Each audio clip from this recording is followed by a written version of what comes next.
Saudamos você com a graça e a paz do Senhor Jesus. Que Deus abençoe a tua vida e hoje Ele possa falar fundo ao teu coração, encher você de fé, de esperança e que você saia fortalecido para mais uma semana. Sei que todos nós temos as nossas lutas, as nossas batalhas. Os tempos são diferentes, são tormentosos, mas em Deus podemos vencer.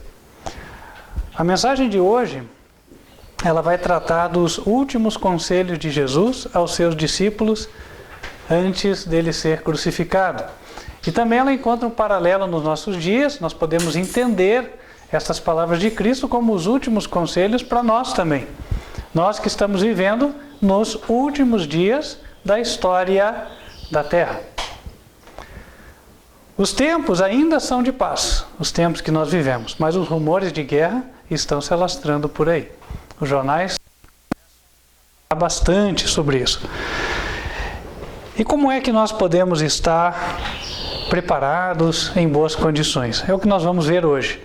Mas antes, eu gostaria de fazer aquilo que o Senhor nos ordenou, como está em Malaquias capítulo 3, versículo 10.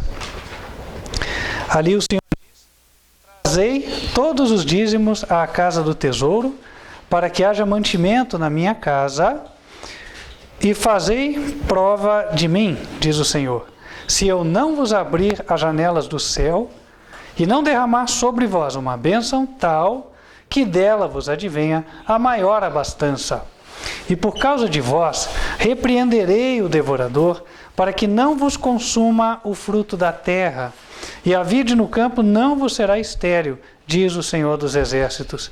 E todas as nações vos chamarão bem-aventurados, porque vós sereis uma terra deleitosa, diz o Senhor dos Exércitos.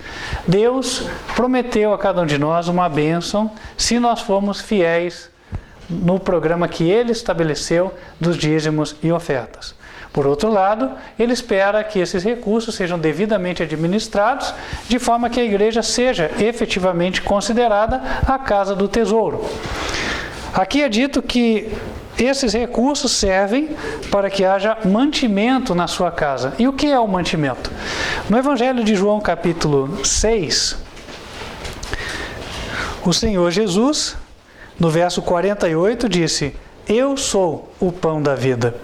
E no verso 63 acrescentou: as palavras que eu vos disse são espírito e são vida. Ou seja, quando corretamente seguido, o plano dos dízimos e ofertas serve para financiar a pregação da palavra de Cristo. Qual? Aqui está na Bíblia.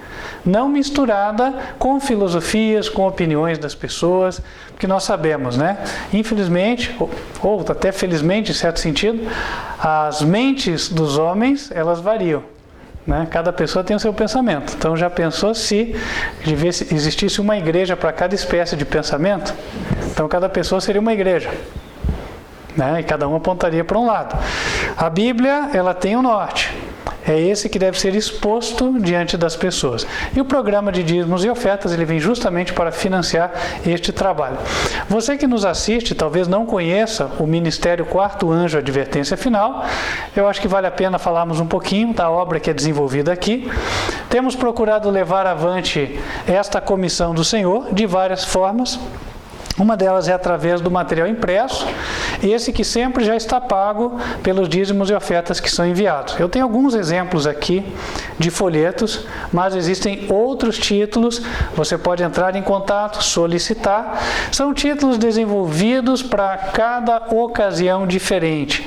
Nós tivemos recentemente o Dia de Finados, onde as pessoas relembro com tristeza aqueles que já foram, e nós temos um folheto que foi desenvolvido especialmente para esta ocasião, é esse aqui. O título é Ele vai enxugar as tuas lágrimas. Assim como temos outros também para situações diferentes. E aí você que quer fazer o teu trabalho evangelístico, basta entrar em contato conosco. Não tem custo o folheto, solicita o quanto você quiser. A única coisa que nós pedimos é que o folheto não fique parado em casa. Ele tem que circular. Foi feito para isso. você vai pagar só o frete se não conseguir vir buscar, porque daí o ministério é pequeno, não consegue custear o frete para todos. Mas até aqui, graças a Deus, temos conseguido enviar pela opção mais barata, então o custo é mínimo, tá? Além disso, nós estamos com um clamor no país do Egito. Nosso obreiro recentemente faleceu, um problema no fígado, e a família dele teve que voltar para o seu país de origem. Estamos agora em vias de levantar os recursos para enviar um substituto. Também temos um clamor da Etiópia, e assim também temos necessidade de entrar nos países não alcançados, em especial da Ásia e da Oceania. O Ministério já está presente em mais de 25 países, porém, o mundo tem mais de 200, então há muito ainda por fazer. E se você quer de alguma maneira cooperar, não só com recursos, mas também com o teu trabalho, entre em contato. Sempre tem um espaço para o trabalho voluntário. Nós agimos em várias frentes. Eu mostrei aqui o material físico, mas existem também outras formas de evangelismo. Estamos desenvolvendo o projeto evangelístico do litoral do Oceano Atlântico, e as cidades brasileiras todas têm sido alcançadas. Nós estamos quase finalizando esse projeto. Além disso, em outros países também estamos avançando bem, mas precisamos de voluntários para nos auxiliar na obra, no Canadá, também nos países nórdicos, ali na Europa. Precisamos avançar no litoral, na Alemanha, e alguns outros países já estamos avançando. Então, se você está em algum desses lugares, ou tem acesso, ou tem como fazer, quer fazer, entre em contato, há espaço para trabalhar. Além disso, estamos também levando a mensagem do Evangelho Eterno, varrendo o país de norte a sul. É um outro projeto que está sendo realizado. Se você tem interesse em participar, também entre em contato. Nosso canal para contato é telefone ou WhatsApp. Fora do Brasil, você disca 55, no país 41 99509 8425. Ou então por e-mail, contato@advertenciafinal.com.br. Nós vamos então nos colocar em pé, vamos louvar a Deus, cantar o hino número 104 do nosso inário, Meu Melhor Momento. Enquanto estivermos louvando a Deus, aqueles que se prepararam poderão fazer a sua devolução. Então vamos nos colocar em pé.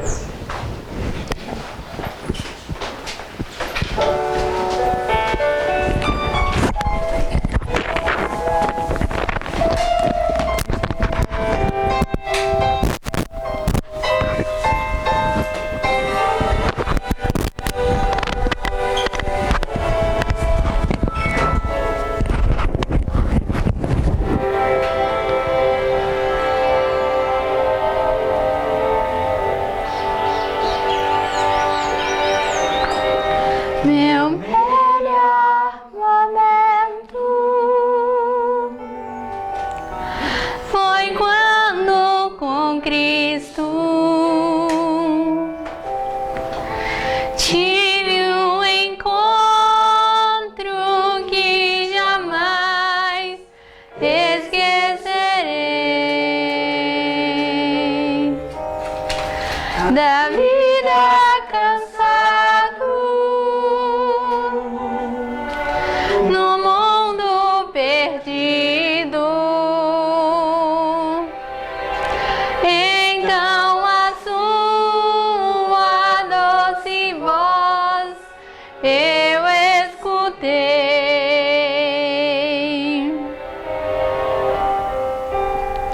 Com tanto amor me chamou,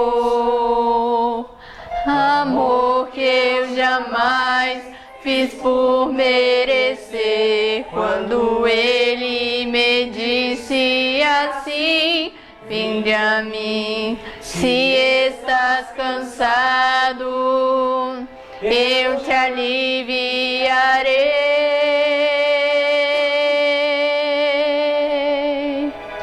Com tanto amor me atraiu,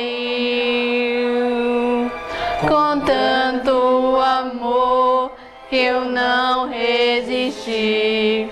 Chorando minha vida a ele entreguei, meu melhor momento foi quando o encontrei.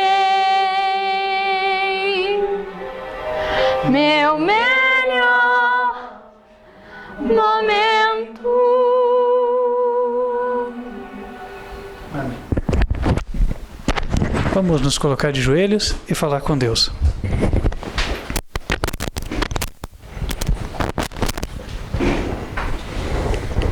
Santo e bom Pai, que nos altos céus habitas, nós te agradecemos porque o Senhor tem abençoado as nossas atividades. Temos o que comer, temos o que vestir, estamos aqui em boas condições.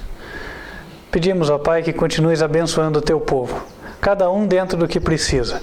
Aquele, Senhor, que precisa de um emprego, aquele que precisa de mais clientes, aquele que precisa de mais vendas, enfim, cada um, ó Pai, dentro da sua necessidade.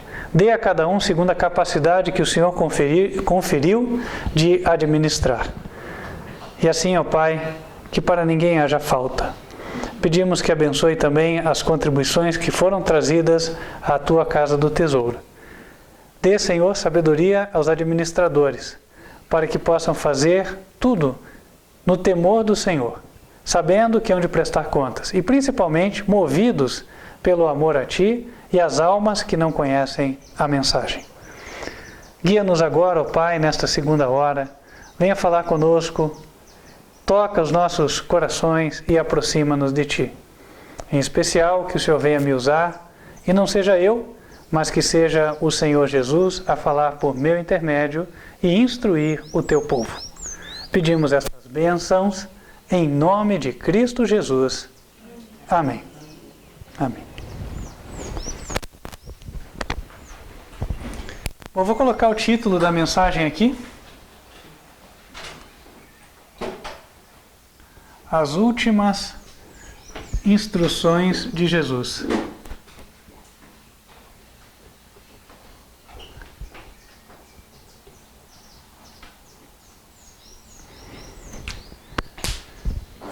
O final do ministério de Cristo, ele foi para os discípulos um período de muita ansiedade, angústia, expectativa, tristeza. Porque gradativamente eles foram se inteirando daquilo que Cristo queria que eles soubessem, ou seja, eles iam se separar. Eles não iam ficar ali a todo momento tendo o privilégio da companhia do Mestre para acompanhamento, consolo, conforto. Muitas vezes eles tinham se visto em situações embaraçosas, mas a presença de Jesus sempre os tinha não apenas confortado, mas solucionado os problemas. Isso dava a eles certa segurança e, por que não, um sentimento de relaxamento, né? Afinal de contas, tudo está resolvido. Com o Mestre, tudo está bem. Uma vez, alguns vieram perguntar, por que os discípulos do Senhor não jejuam? E ele falou, quando o noivo não estiver com eles, aí eles vão jejuar. E agora aproximava-se a época em que o noivo, Cristo, não estaria mais com eles. E dentro das últimas instruções que Jesus lhes deu, eu gostaria de pontuar uma em especial que eu creio vai falar bastante com todos nós. Está em João capítulo 14, versículo 27. Jesus ia, mas ele deixou algo com os discípulos, algo que poderia confortá-los, fortalecê-los, deixá-los firmes para seguirem as suas vidas, seguirem a sua caminhada. Nós, nas nossas vidas, também encontramos muitos pontos onde há separações difíceis. Há aqueles que perdem os pais, há aqueles que se separam de marido e esposa, há aqueles que eventualmente se veem separados de amigos que foram seus companheiros durante muitos anos, e aí estão diante do desconhecido. Jesus disse aos discípulos, no versículo 27, deixo-vos a paz. A minha paz vos dou. A paz de Cristo seria algo capaz de suprir a sua ausência. Mas Jesus teria que explicar qual era a natureza da paz que ele pretendia deixar. Por isso, na sequência, ainda no verso 27, ele disse: não vou-la dou como o mundo a dá. Não se turbe o vosso coração, nem se atemorize. Então vamos lá. Ele falou que daria a paz. A Bíblia, em outros lugares, nos revela qual é a natureza desta paz.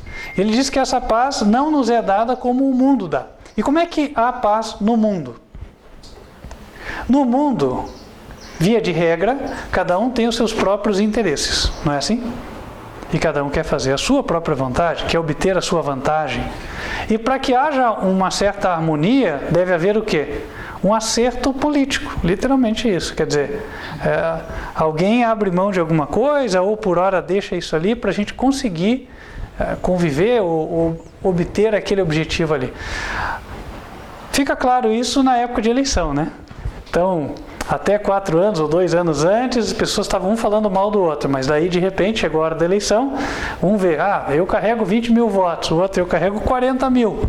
Então nós temos que nos unir para somar os 60 mil e compor e chegar numa vitória ali e conseguimos ter o cargo tal. E aí aqueles que sempre estavam como inimigos agora aparecem na coligação partidária. O mundo dá a paz através do politicamente correto. Por exemplo, outro exemplo que a gente vê agora, moderno. Os filhos vão para a escola. Existe o ensino da ideologia de gênero, existem aqueles que propagam essa ideia de que não importa a tua opção, qual seja. E aí, se os alunos não quiserem ter problemas lá naquele ambiente, o que eles têm que fazer? Se for o caso, abrir mão das suas convicções, ou não expô-las assim de forma mais aberta. Somente assim, entendem eles, a convivência é possível. Então, a paz no mundo se dá dessa forma. Outra forma que o mundo também propõe a paz. Você está num ambiente onde cada pessoa tem o seu entendimento, a sua doutrinação religiosa. Aí o que eles dizem? Cada um na sua religião, cada um na sua filosofia. Eu respeito o teu espaço, você respeita o meu. Não é assim? Então, esta é a forma que o mundo propõe a paz. Só que muitas vezes essa paz que o mundo propõe, ela não traz para nós a paz interior. Vamos explorar um pouquinho os exemplos que nós trouxemos aqui. No campo político, está lá o socialista e está lá o pensador da direita. Se eventualmente eles se unem em prol de vencer uma eleição, e depois, como é que fica? As ideias vão estar alinhadas ou vão estar em conflito? As ideias estarão em conflito. E por mais que alguém abra mão da sua ideia, no fundo, ele tem um peso de consciência. Não, mas eu acho que não é assim. Mas eu não posso falar. E isso acontece nos demais exemplos, não preciso aqui me estender demais. E aí, nós temos que entender como é e qual é a espécie de paz que Deus propõe. Claro que ela é diferente disso, e graças a Deus por isso. Em 2 Coríntios, capítulo 5, convido os irmãos para abrirem comigo. O Senhor Deus, através do apóstolo Paulo, nos fala da paz celestial.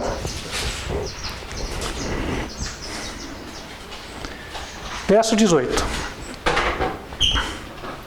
E tudo isso provém de Deus, que nos reconciliou consigo mesmo por Jesus Cristo e nos deu o ministério da reconciliação.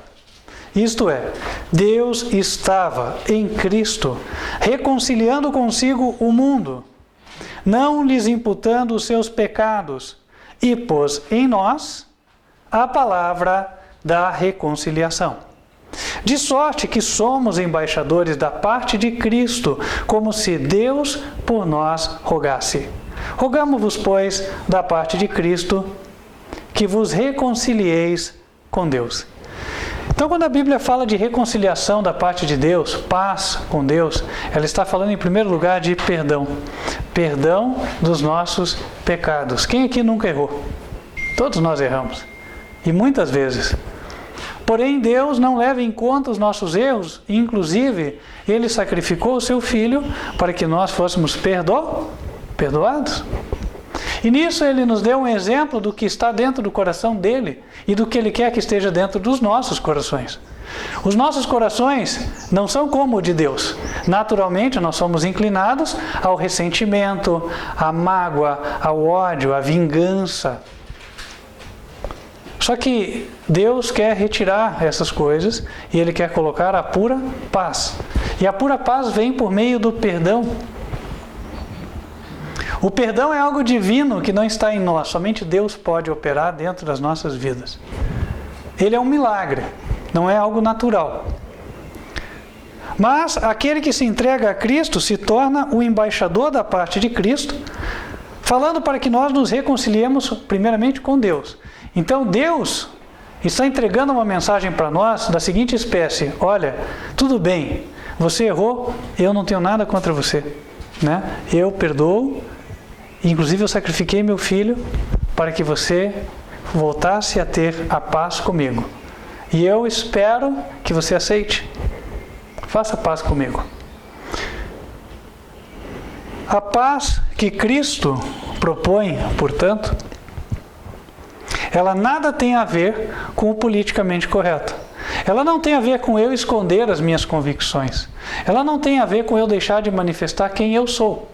Ela tem a ver com o meu coração estar em paz. Primeiro em paz com Deus. Consciência limpa. Não devo nada para com Deus. Por quê? Não porque eu seja bom, mas porque Jesus morreu por mim. Isso é uma bênção. E eu fico agradecido por isso.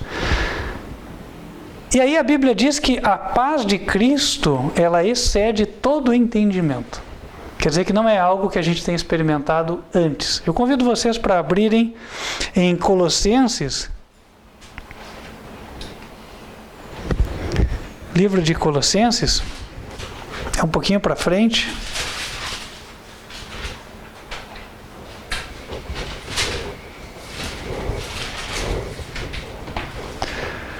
Nós vamos ler o capítulo 3, versículos 14 e 15. Então, primeiro nós exploramos a paz que Deus nos dá. Agora nós vamos falar um pouquinho de como manter essa paz. Porque a paz, ela não é só um sentimento ocasional. Por exemplo, olha, aquele dia foi muito bom, né? Eu vim na igreja, ouvi uma boa palavra, a palavra entrou, e eu fiquei muito contente, saí feliz. Ah, mas daí depois, poxa, começou a semana, aqueles problemas, aquele indivíduo lá, né, que gosta de espetar, né, aquele problema, aquela outra coisa lá, tá, pronto, já estragou a minha semana. Não é assim. Deus quer que a nossa paz seja constante. Só temos nós que descobrir o caminho. E aí Ele nos revela. Colossenses 3, a partir do versículo 14. E sobre tudo isto, revesti-vos de amor, que é o vínculo da perfeição. Entenda-se amor divino. Verso 15. E a paz de Deus, para a qual também foste chamados em um corpo, domine os vossos corações e sede agradecidos.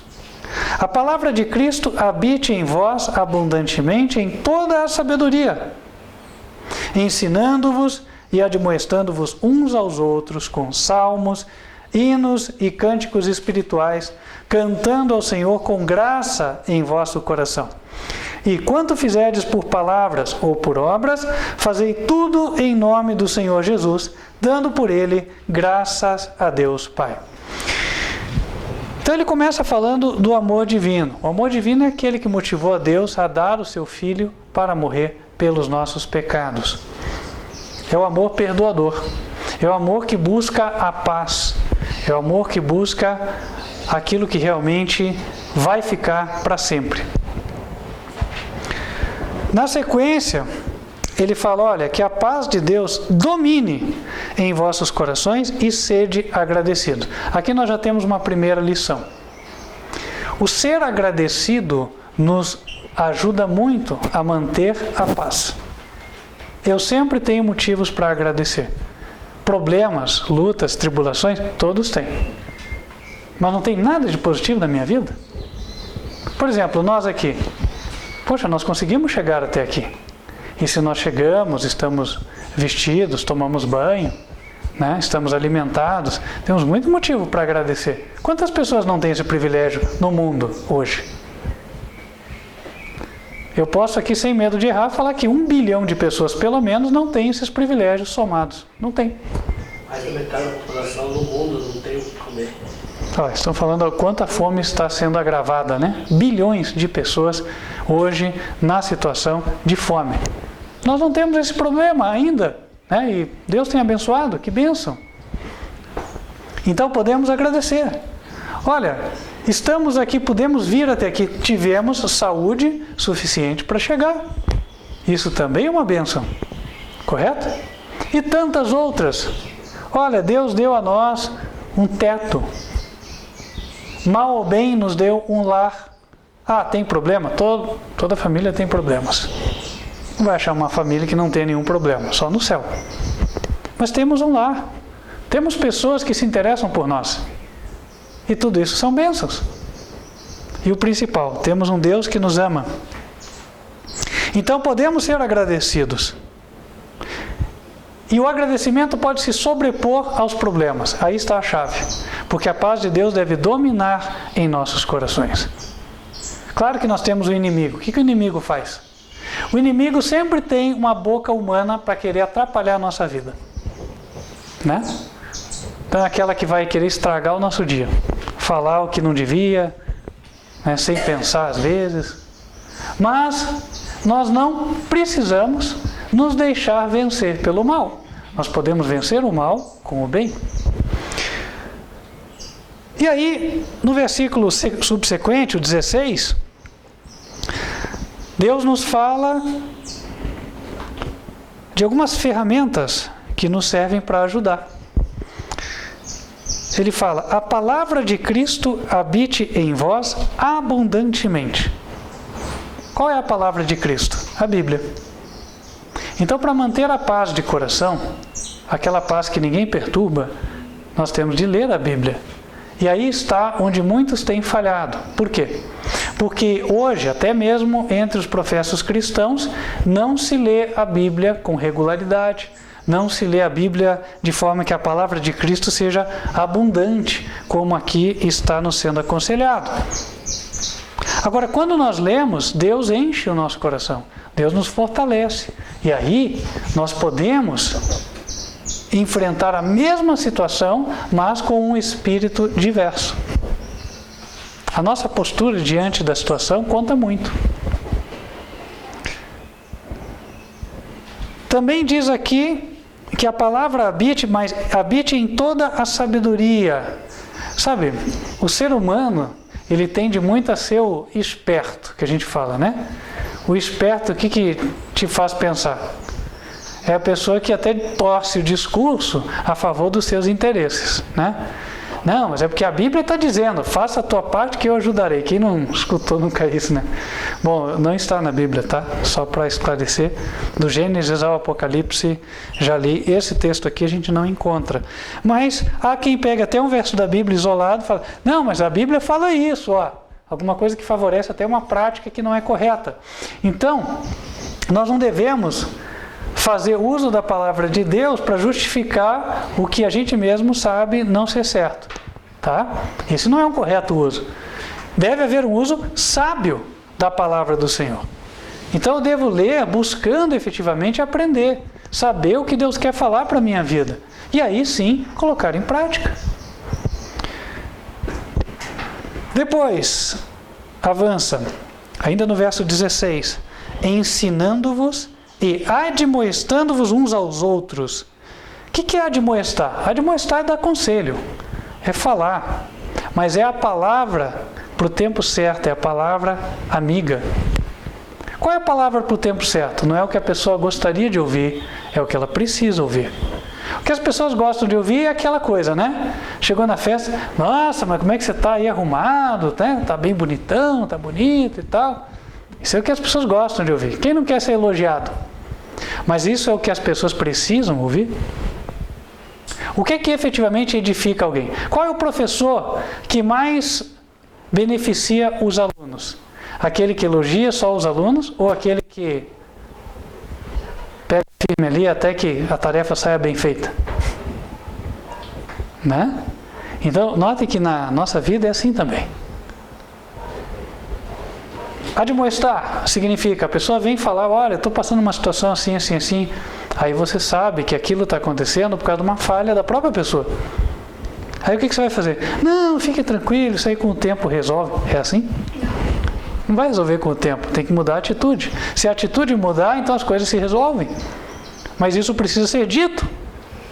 E de que forma? Porque tudo que deve ser dito, pode ser dito, desde que seja bem dito. Também não adianta ofender a pessoa, né? Ah, mas é que você não faz nada direito. Isso aí não é admoestar, irmãos. Isso aí é ofender, né? Agora, você chegar e falar, olha, é o seguinte, você está falando, eu lembrei, a Bíblia fala isso, dá uma olhadinha aqui, vamos dar uma lida, ó, assim, assim, assim, ora com a pessoa, né? Olha, aqui e tal. A pessoa, tá. Ora, isso vai construir. Esse é o admoestar, do ponto de vista bíblico. E assim sendo, nós efetivamente estaremos nos ajudando. É uma construção. Então diz, ensinando-vos e admoestando-vos uns aos outros. Tem isso, todo mundo aqui está para aprender também, ninguém se formou. Né? Até o pastor não é formado. Nessa escola cristã, mesmo no céu, estaremos ainda aprendendo. Porque nós estamos aprendendo do caráter de Deus. E sempre há algo em que somos defeituosos. E uma coisa é certa, numa igreja onde há diversidade de pessoas, de experiências e de conhecimento, certamente alguns são mais fortes em um ponto positivo e outros são mais fortes em outro ponto. Então, naquilo que um é débil, o outro pode admoestar. O outro pode ensinar. Às vezes é algo que um não está enxergando e o outro vai enxergar. E aí avança. Além disso, diz, admoestando uns aos outros com salmos, hinos e cânticos espirituais, cantando ao Senhor com graça em vosso coração. Ora, quando ele fala salmos, hinos, cânticos espirituais, por óbvio, está se referindo a trechos da Escritura, da Bíblia. Mas há algo mais a comentar, que é quando ele fala cantando ao Senhor com graça em vosso coração. Esse é um hábito que nós deveríamos desenvolver. Faria bem para todos nós. O cantar. Por que quando você vem a um culto, existe algum momento onde você canta? Não é porque é o rito da igreja. É porque o cantar é bom para nós. O cantar alegra o coração, principalmente se o cantar for louvar um hino a Deus. Aqui eu quero fazer uma separação. E aqueles que quiserem fazer a prova vão constatar o que eu vou dizer. Existem hinos e existem músicas. O cantar hinos eleva. O cantar hinos alegra. Agora, músicas por si não necessariamente fazem isso. Então vamos lá, o que é um hino? Um hino de louvor a Deus, né? Que você canta do teu coração. Que ele tem uma letra que efetivamente fala de louvor a Deus. Agora, existem muitas músicas com letras que parece Deus falando para você. Às vezes é Deus elogiando você, é Deus falando que você vai prosperar. Essas músicas, vocês podem ver que inclusive elas não perduram muito tempo. Elas aparecem, o pessoal canta, daqui a pouco passa 2, 3 anos, ninguém mais fala daquela música. Ora, fica provado por isso que essas músicas são material barato. O que quer dizer material barato? É um material mais comercial. Ele vem, ele faz um sucesso, daqui a pouco ele desaparece. Agora os hinos, se vocês pegam um hino de hinário, foram compostos por pessoas que às vezes viveram há 200, 300 anos atrás e ainda hoje são cantados. Por quê? Porque eles elevam e eles perduram, eles permanecem. Um hino está baseado nas promessas da Bíblia, na experiência que uma pessoa efetivamente teve com Deus. E quando você canta, aquilo te eleva. Compreende? Daí a importância de um hino ser um hino composto. Do ponto de vista musical, posso falar com acordes maiores. Eu vou tentar explicar isso de uma outra forma. Agora, as músicas, normalmente, elas têm muito acorde menor. O que é isso? Elas têm uma melodia que tende a levar a pessoa para um estado mais deprimido, para um estado mais de tristeza, para um estado de cansado. Inclusive, tem músicas que se você ouve o CD 2 vezes, você não quer mais escutar. Pelo menos aquele dia. Você para e fala, não, chega, estou cansado de ouvir música. Já aconteceu com alguém aqui? Então você pode ver se isso aconteceu porque aquela música não era a que efetivamente elevava, compreende? Então, quando vai buscar hinos mesmo, hinos do inário, mas dá uma olhadinha na letra, se é um hino que louva a Deus, que louva a Cristo, ou se tem a ver com a tua experiência, o que você está precisando com Deus, ou que está te fortalecendo, um hino que fale de fé, um hino que fale de esperança. Então, esses são hinos positivos. Esses são aqueles abrangidos pelo que ele fala aqui, cantando ao Senhor, não é cantando do Senhor. Tem diferença, hein? Vou colocar aqui, ó. O que a Bíblia diz, ao Senhor, para Ele. Agora, pode ser cantando do Senhor. Cantar do Senhor, eu posso falar, Deus isso, Deus aquilo, não, porque Deus vai fazer, Deus não vai. Agora, cantar ao Senhor, o meu coração se eleva a Deus. Então, existe uma união espiritual entre a minha alma e Deus. Deve ter acontecido na vida de algum de vocês, em determinados momentos, né? Você está lá, de repente vem um hino na cabeça. Você começa, não estava nem pensando, mas como é que veio esse hino aqui? Estou cantarolando. Deus coloca um cântico no nosso coração também. Entende? E é assim que Deus inspirou muitas pessoas a comporem hinos. Então, o cântico nos liga a Deus. E essa também é uma das razões pelas quais é importante vir ao culto. Porque, via de regra, em casa não cantamos tanto, né? Mas quando viemos ao culto, faz parte do serviço de adoração o louvar, o cantar a Deus. Mas eu canto mal. Deus não está preocupado se eu sou tão afinado, né? Se eu canto que nem o Pavarotti lá, o falecido, né? Ora, Deus quer ver se o meu coração está no meu louvor. E aí, claro, com o decorrer do tempo, vai ajustando.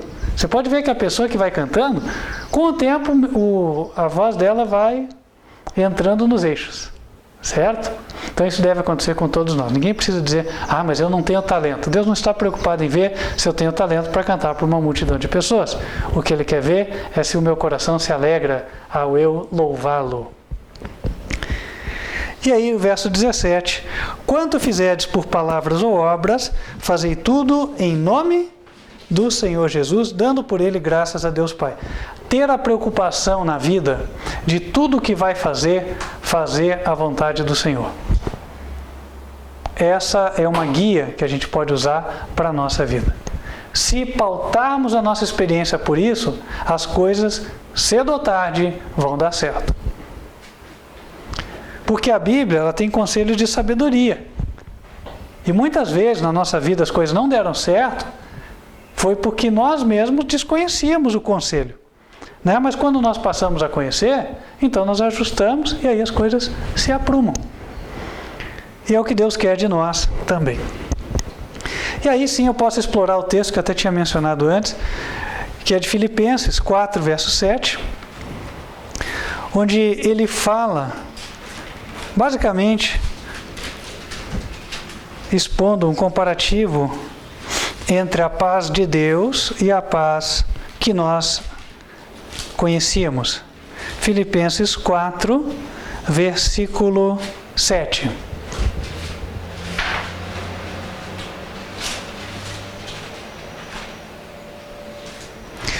E a paz de Deus que excede todo o entendimento.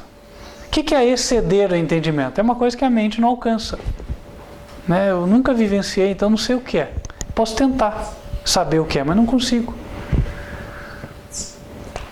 Diz, a paz de Deus que exerce todo entendimento, guardará os vossos corações e os vossos sentimentos em Cristo Jesus. Quantas vezes nós somos cativos dos próprios sentimentos? E isso nos conduz ou a um estado de depressão, a um estado de tristeza, a um estado de agitação, de nervosismo. Deus, Ele quer nos dar o seu poder para que nós tenhamos o domínio próprio perfeito. Mas como isso acontece? Nos versículos 4 em diante nós temos a resposta. Ele diz: regozijai-vos sempre no Senhor. Outra vez digo, regozijai-vos. Regozijar é um termo antigo, não se usa muito hoje. Alegrar, né? Alegrai-vos no Senhor. Temos motivo para nos alegrar. Verso 5: seja a vossa equidade notória a todos os homens, perto está o Senhor. Equidade tem a ver com retidão, fazer o que é certo, escolher o que eu sei ser certo, independente das consequências. Eu não posso me demover pela pressão das pessoas, sejam elas quem forem, quais forem. Hoje em dia, eu vejo que há um trabalho na sociedade para que as pessoas deixem de pensar e agir como indivíduos. Isso vai promover um dano às próprias pessoas. Não deve ser assim. A televisão, a imprensa não deve ditar o que eu devo pensar e a minha forma de comportamento. Nem mesmo as autoridades, sejam elas quais forem. O meu comportamento deve ser pautado por aquilo que o Senhor me impressiona a fazer. E certamente Deus não vai me levar para o mau caminho. Então, nele eu posso confiar.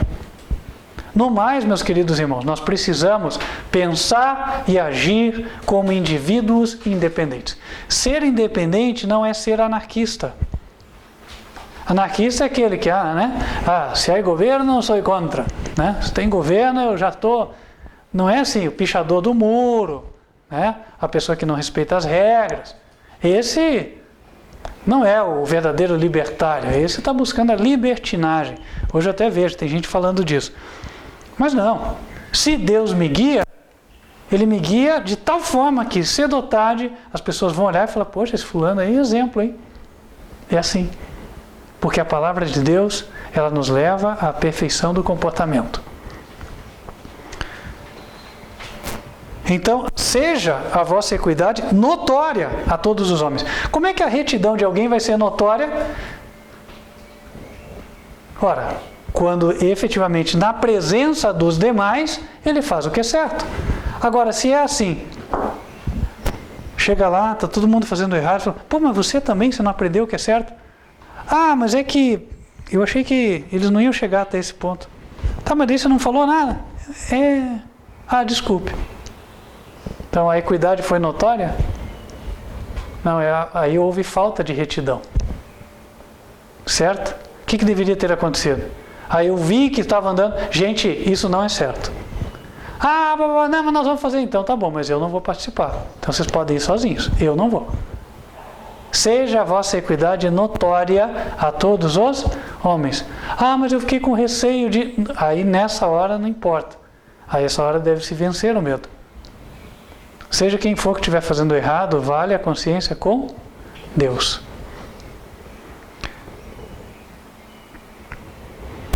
Isso vale no seio da família. Nem sempre os familiares dão os melhores conselhos. Nem sempre o pai e a mãe dão os melhores conselhos. Nem sempre os colegas de trabalho dão os melhores conselhos, os amigos, e assim vai.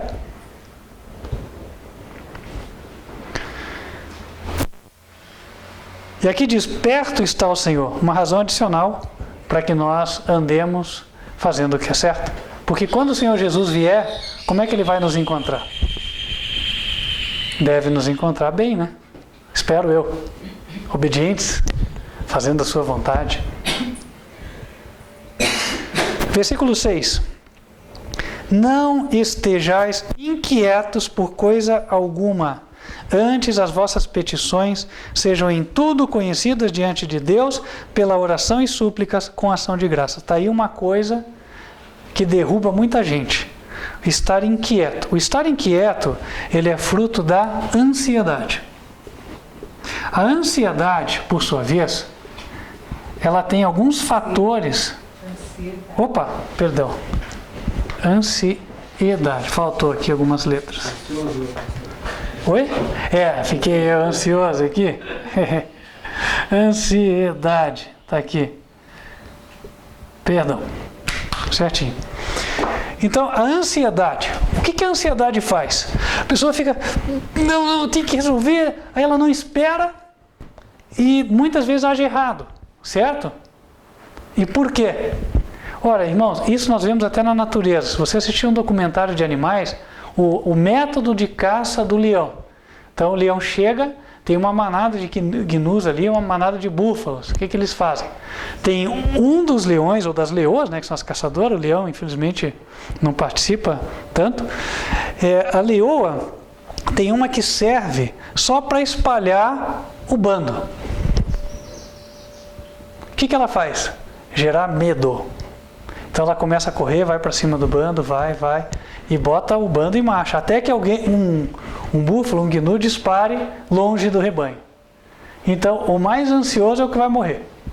Porque o mais ansioso, ele daí é perseguido pela alcateia, eles vão lá e terminam o serviço, né? Então isso nos ensina algo do ponto de vista espiritual, porque a Bíblia diz que Satanás está como leão, bramando, buscando a quem possa tragar. Então muitas vezes o diabo, ele coloca em nós o medo, né? Não, olha, aí o medo nos leva a não agir da forma certa, não agir quando devemos. E não é assim, temos de vencer o medo. E se nós dermos o primeiro passo, o diabo será vencido. Certa vez eu vi um documentário dos cachorros selvagens caçando. Não sei se vocês já viram alguma vez, né? Cachorro selvagem, ele é um animal de porte pequeno. Então, para caçar, eles vão lá em bandos de dezenas de indivíduos, às vezes 20, por exemplo. E como eles são pequenos, eles só têm uma forma de vencer, por exemplo, o gnu, que é muito maior. Eles só podem comer o gnu quando o gnu está completamente extenuado. O gnu está totalmente cansado, ele não reage mais. Até porque o gnu tem muito mais força do que um cachorro. Então, o que eles fazem? Eles tentam botar o gnu para correr. E aí eles vão cansando ele, até que ele esteja tão cansado que daí eles possam atacá-lo. Agora, assisti um vídeo onde eles foram e rodearam 3 gnus e uau, e os 3 gnus ficaram olhando para eles, não se mexeram, acabou a caçada, não tinha mais nada. Né? Entendem? Então, meus queridos irmãos, nós não precisamos nos deixar mover pelas circunstâncias. Nós temos de ter aquela firmeza em Deus de coração de leão. A Bíblia compara Judá, que é o filho líder de Jacó, a um leão. Ele fala, Judá é leãozinho. Quem o despertará? Porque quando o leão desperta é para resolver. Não é assim? Então, cada um de nós, irmãos, pode ser fortalecido como um leão. O salmista certa vez falou, com Deus eu pulo um muro. Os muros eram muito altos na época. A Babilônia tinha muros de 90 metros de altura. Né? E ele falou, com Deus pula um muro. Resolvo, faço qualquer coisa. Porque Deus é comigo. Sei que o certo é isso, vou fazer, independente das consequências. Então, meus irmãos, o estar inquieto. É preciso dominar a ansiedade. Vencer em nome de Jesus. Agora, existem ferramentas que nos ajudam neste particular, eu vou comentá-las rapidamente aqui. Existem coisas que potencializam a ansiedade, que são os nossos próprios hábitos. Alguns deles têm a ver com a alimentação. Sabe-se, por exemplo, que o excesso de consumo de açúcar, ele contribui com o aumento da ansiedade. O comer muito também contribui com o aumento da ansiedade. E dificulta, portanto, o domínio próprio. Correto? Então, hábitos de saúde vão nos auxiliar. Né? Outra coisa que eventualmente nos auxilia, dormir adequadamente, dormir cedo e dormir o suficiente. Nós, com muito sono, não somos os mesmos. Não é verdade? Então, nós podemos nos autoajudar se obedecermos alguns conselhos que Deus nos deu, no tocante a bons hábitos de vida. E aí, chegou a ansiedade, o que a Bíblia fala? As vossas petições sejam em tudo conhecidas diante de Deus. Então, irmãos, veio um problema, não sei como resolver, estou aflito, estou angustiado. Este é um chamado para eu ir para o local de oração. Vai lá no lugar onde você pode, né? Não está em casa, vai no banheiro, se fecha, bota o joelho no chão, ora um pouquinho, se o banheiro não está limpo, mas ali você pode orar, certo? Está em casa, vá para o teu lugarzinho lá, faça a tua oração. Às vezes é o quarto, né? Cada um tem o seu lugar. Então, vá lá fazer a tua oração. E a oração que seja direta ao ponto. Senhor, eu estou aflito. Tem tal situação, né? Não sei onde meu filho está. Senhor, não sei como vou pagar essa conta. Senhor, não sei como dobrar o meu pai e minha mãe mais. Já falei 1000 vezes, não entra. Meu marido e minha esposa aqui estão insuportáveis, né? Então, Senhor, ajude. Uma coisa que Deus vai nos ensinando. Deus tem me ensinado também. Quando tem problemas que eu penso que são muito difíceis, eu vou, oro. Quando eu vejo, Deus resolveu. Falou, que maravilha. Então, em lugar de deixar a ansiedade tomar conta, nós podemos nos dirigir até a casa de oração, a nosso local ali escolhido, falar com Ele. E sempre há uma forma, tá? Nunca pense que não dá para orar. Eu estou na frente aqui de 10 pessoas, tenho que tomar decisão na hora. A pessoa está falando, vai em pensamento. Senhor, me ajuda, me dê sabedoria, né? Me controla, me dá força. Deus vai dar a graça. E aí a gente vai vencer.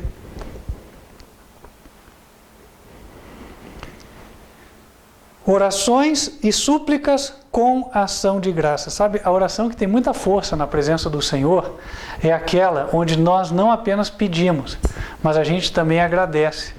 Porque nela a gente relembra outras vezes que Deus atendeu. E isso fortalece a nossa própria fé. Além de abrir as portas na presença de Deus. Pense, tenta se colocar no lugar de Deus. Se alguém vem para você e fala assim, né? Pai, mãe, eu queria fazer uma coisa tal, você me ajuda? Lembra, que nem aquela outra vez que você fez assim e tal. Aí você fala, pelo menos está sendo agradecido, né? Está reconhecendo que eu dou uma força, que eu faço. Então você fica até mais disposto a ajudar, não é assim? Ora, se nós seres humanos somos assim, pensa em Deus. Claro que a gente não precisa mover a Deus para fazer algo por nós, né? Mas Deus vai se sentir mais agradado ainda e mais justificado diante das suas criaturas por nos atender, né? Então, as nossas petições devem ser acompanhadas de ação de graças. Vai orar? Será que Deus já não atendeu isso aqui uma vez? Então vou agradecer também, né? Vou falar com Ele. E assim Deus vai nos atender. E aí, irmãos, seguindo esses conselhos, verso 7, a paz de Deus, que excede todo entendimento, guardará os vossos corações e os vossos sentimentos em Cristo Jesus. Uma pessoa senhora de si. Isso é o que Deus quer que nós sejamos. Independente da circunstância, da dificuldade, daquilo que a gente vem enfrentar, nós estamos seguros, sóbrios, sabendo como devemos proceder nesta situação. Por quê? Porque Deus é conosco. Jesus falou para os discípulos e repete para nós: deixo-vos a minha paz vos dou. Nada deve perturbar a paz dos nossos corações. E não precisa. Nós podemos vencer. E lembrando, para fechar, em Apocalipse 14, verso 12, a paz é mantida por meio da obediência. É o último verso de hoje.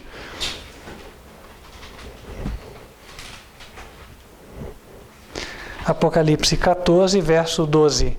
Aqui está a paciência dos santos. Aqui estão os que guardam os mandamentos de Deus e a fé de Jesus. Manter-se em paz exige paciência.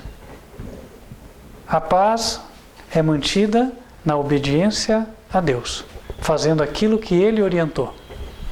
Se assim o fazemos, tudo vai correr bem. Mas parece que não, parece que piorou. Calma. Deus não terminou a obra ainda. Ele está no meio. Mas quando Ele terminar, você vai ver que Ele vai te levar para as águas tranquilas. Tudo vai dar certo. Amém? Amém. Então vamos nos colocar de joelhos, que esta venha a ser a experiência de cada um de nós.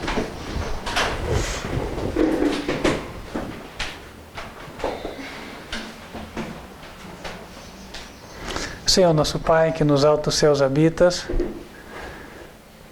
nesta época em que vivemos, onde tanta agitação existe, agradecemos pela promessa da Tua paz. Pedimos que o Senhor conceda a cada um de nós a paz que o Senhor Jesus prometeu. E que o Senhor nos dê força para enfrentarmos todas as circunstâncias das nossas vidas. Em Ti podemos vencer e queremos. Toma cada um dos irmãos que aqui estão, também aqueles que nos assistem virtualmente. Possa nos conduzir a uma semana de vitórias e que possamos aprofundar a nossa experiência contigo. Pedimos estas bênçãos, já agradecidos, porque as recebemos, em nome do Senhor Jesus Cristo. Amém.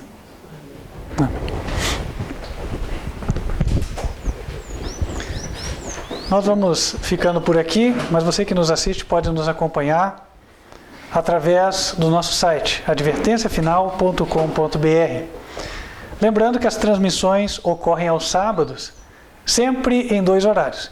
15 para as 10 da manhã, você assiste à Escola Bíblica das Crianças e 11 horas da manhã, a mensagem do culto. Também quero convidar, se Deus tem tocado o teu coração, para que você aprenda mais da palavra, quem sabe amanhã esteja manifestando a tua entrega a Ele pelo passo do batismo, entre em contato conosco, vai ser um prazer podermos te auxiliar e eventualmente te indicar onde está a igreja, a congregação, o grupo mais próximo do teu endereço. Você fala conosco através do telefone ou WhatsApp 55, se você liga de fora do Brasil, ou 41 99509 8425. Estou te encorajando, entre em contato conosco. Tenho certeza de que Deus tem bênçãos para você. Nós vamos ficando por aqui, mas antes gostaria de invocar as bênçãos do Senhor sobre a tua vida e se você quiser recebê-las, convido a fechar os olhos. Que o Senhor te abençoe e te guarde. Que o Senhor faça resplandecer o seu rosto sobre ti e de ti tenha misericórdia. Que o Senhor levante sobre ti o seu rosto e te dê a paz. Amém. Que Deus te abençoe e espero que estejamos juntos na próxima semana, se for a sua vontade. Até lá.